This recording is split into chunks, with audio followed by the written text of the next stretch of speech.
বন্ধুরা আবার চলে আসলাম বনগাঁ নিউ মার্কেটে। দেখেন চিংড়ি মাছ, দেখেন দাদা এটা কোথাকার চিংড়ি মাছ দাদা? এটা হচ্ছে বাইরের চিংড়ি। বাইরের চিংড়ি মাছ। কত করে কিলো পাচ্ছ?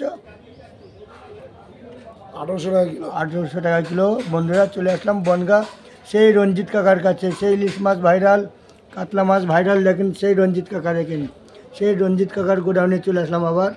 দেখেন চিংড়ি মাছের সাইজগুলো দেখেন বন্ধুরা, এটা হলো বাইরের বিদেশি চিংড়ি মাছ। দেখেন আবার চলে আসলাম বনগাঁ নিউ মার্কেটে সেই রঞ্জিত কাকা, সেই রঞ্জিত কাকা ইলিশ স্পেশাল, কাতলা মাছ স্পেশাল। দেখেন শুধু কালারটা দেখেন চিংড়ি মাছের বন্ধুরা, কালারটা দেখেন, দেখেন বন্ধুরা দেখেন কালারটা দেখেন শুধু। আবার চলে আসলাম সেই বনগাঁ নিউ মার্কেট, সেই বনগাঁ নিউ মার্কেট, সেই রঞ্জিত কাকা ভাইরাল, সেই বনগাঁ নিউ মার্কেট রঞ্জিত কাকা ইলিশ স্পেশালি আর বিভিন্ন রকম দেশি বড় বড় কাতলা মাছ বেঁচে থাকে, সেই কাতলা মাছ ভাইরাল। দেখেন আবার চলে আসলাম Bongaon new market, Bongaon new market. দেখেন শুধু চিংড়ি মাছটা দেখেন, বিদেশি চিংড়ি মাছ মাত্র 2200 টাকা কিলো।